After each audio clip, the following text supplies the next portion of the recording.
এই যে নির্বাচন আইতাছে, নেতারা আপনাদের কাছে ভোট চাইতেছে বিভিন্ন ভাবে।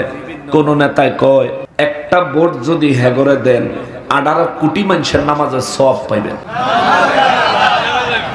কি তো সুবহানাল্লাহ তুমাল্লাহ কইতেন না? তাহলে এনো কিতা কইবেন?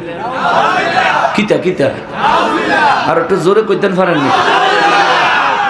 এর আগে আরেক পীর সাহেব হুজুরে উনি কইছে ওনার মার্কায় যদি ভোট দেয় তাহলে আল্লাহর রাসূল ভোট পাবে। পীর সাহেব হুজুর, এদেরকে পীর সাহেব নয় প্রস্রাব বলতে হয়। কেন রে ভাই? ঠিক কইছে, ঠিক কিনা বলেন ভাই? এ বেটা নির্বাচন করবা করো না, নেতা হাজবা হাজো না, ভোটের দরকার মানুষের কাছে ভোট চাইবা চাও না। তুমি কেন এমন হইয়া গেলা যে ইসলামটারে তুচ্ছ তাচ্ছিল্য কইরা, কলুষিত কইরা, অপমান অপদস্থ কইরা বেদিনদের সামনে ইসলামকে অবনত করে তারপরে তোমার নেতা হওয়ান লাগবো, এই আহাম্মকি বুদ্ধি তোমারে কে দিছে? ঠিক কিনা বলে?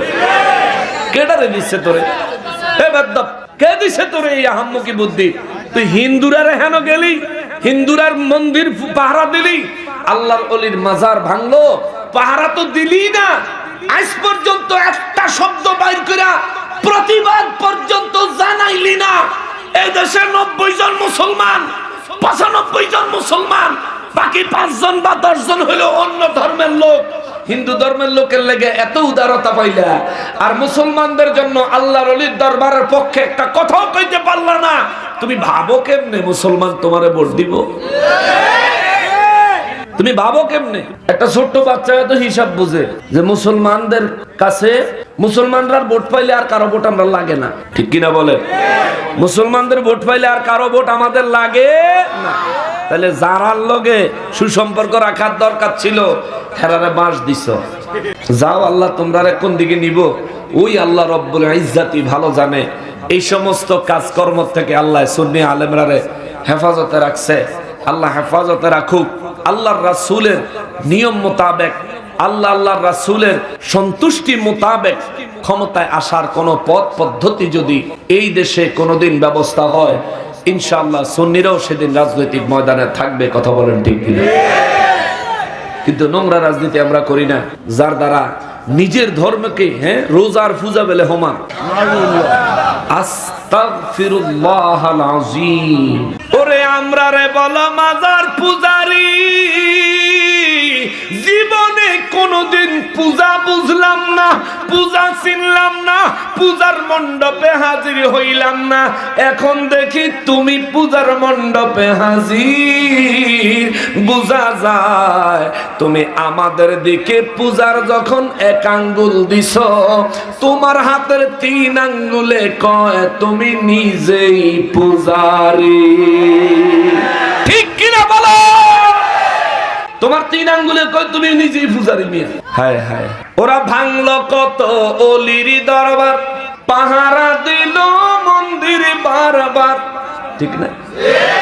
কিন্তু মুসলমান হিসেবে প্রথম দায়িত্ব ছিল অলি আল্লাহর মাজার পাহারা দিব, আল্লাহর ঘর মসজিদ মাদ্রাসা পাহারা দিব। ঠিক কিনা বলে? কিন্তু হেন কোন পাহারা দেওয়ানোর লোক পাওয়া যায়? জোরে কোন পাওয়া যায়? হায় আফসোস, এরা মুসলমান, মুসলমানেরা আল্লাহর ওলিদের মাজার গুলো ভেঙেছে, পাহারা তো দেয় নাই। সবচেয়ে বড় আফসোসের জায়গা হলো হ্যাঁ, এটা আবার কবে ডেলিভারি হয়েছে? আপডেট নতুন ডেলিভারি মানে হ্যাঁ করে ভোট দিলে হেরা ঘূর্ণিঝড় ঠেয়ে লেব। অহন তো মোটামুটি হেরাই মাঠে ময়দানো নাকি? কয়েকদিন আগে আল্লাহ যে হালকা করে জাহা দিয়া নিউ মার্কেট যে এক বিল্ডিং এর লোক আরেক বিল্ডিং এর সুমা দেওয়াই লাইছে, সেটা দিয়ে ঠেয়াই চাললো না। কয়েকদিন আগে আল্লাহ জাহা দিছেন না, একটু হালকা করে দিছেন। নেপালের মতন দিলে বান্দা ঢাকা শহরে তো একটা মানুষ জিন্দা ফিরতো না। যে পরিমাণ গণবসতি, যে পরিমাণ বিল্ডিং, আর যেই রাস্তাঘাটের যে অবস্থা, হাঁটা চলাফেরা করার মতন স্বাস্থ্যসম্মত সুন্দর পরিবেশ সম্মত কোন রোড ঘাট ঢাকা শহরে নাই। এই ঢাকা শহরে যদি আল্লাহ ওই নেপালের মতন যদি একটু লারা দিয়ে দেয় তাহলে শেষ, দে লারা চিনি সারা। ঠিক কিনা বলেন? তাহলে খেলা ফাইনাল হয়ে যাব। তুমি ঘূর্ণিঝড় ঠেয়াইবা। তুমি কে? আবু জাহিল্লে পারে নাই, নমরুদে পারে নাই, ফেরাউনে পারে নাই, ঠিক কিনা বলেন? তুমি বোর্ডে আইয়া নির্বাচিত হইয়া ঘূর্ণিঝড় ঠেয়াইবা। আর ফেরাউনের রেডিমেড বাদশাহ ছিল, খোদাও ছিল, নিজেরে খোদাও দাবি করছিল। নমরুদে বাদশাহ ছিল, নিজেরে খোদাও দাবি করছিল। কিন্তু দ্বীনে ইসলামের মোকাবেলায়, আল্লাহ রাব্বুল ইজ্জাতের কুদরতের মোকাবেলায় মশাল্লাদের কুলাই নাই, ঠিক কিনা বলে? তুমি ঘূর্ণিঝড়ের লগে কুলাই দিবে না কেনারে? তুই কইতে আইছ না মানুষবাদে আব্দুল হাই, এটা গৌলি। এই উড়তে উড়তে ধপাস করে নিজের ফাঁকনা নিজেই ভাঙ্গা নিচে পড়ে যায়, পরে খাইয়া লাই ব্যাঙ্গে, ঠিক না? যে ব্যাংক জীবনও পানির নামে না, ঘরের কোনার যে ব্যাংক থাকে, উলি যখন উড়া শুরু করে দেখবেন ব্যাঙ্গে আসতে নিচে আইয়া বয়ে থাকে। ব্যাঙ্গে ছায়ার কয় পড়বি পড়বি, উলি উড়ি আর কয় তুই উড়তেও পারবি না, খাইতেও পারবি না। ব্যাঙ্গে কয় পড়বি, শুধু সময়ের অপেক্ষা, পড়বি। এই পড়বি কইতে কইতে ধপাস করে পড়ছে, ব্যাঙ্গে টাকাস করে খাইলিস, খরচ হয়ে গেছে। এরকম উলি খাওয়ার জন্য আল্লাহ বহুত ব্যাংক ঘরের কোনায় কোনায় দিয়া রাখছে, ঠিক কিনা বলে? লাফাইও না, লাফাইও না, লাফাইও না। দেশ চালানো বাহাদুরির বিষয় নয়, এটা সেবা, খেদমত। যদি মানুষের সেবা ইসলামের কোনো ক্ষতি না করে, বরং ইসলামী দিক নির্দেশনা ঠিক রেখে যদি দেশ ও জাতির সেবা করতে পারো, আল্লাহর দরবারেও পুরস্কার পাইবা।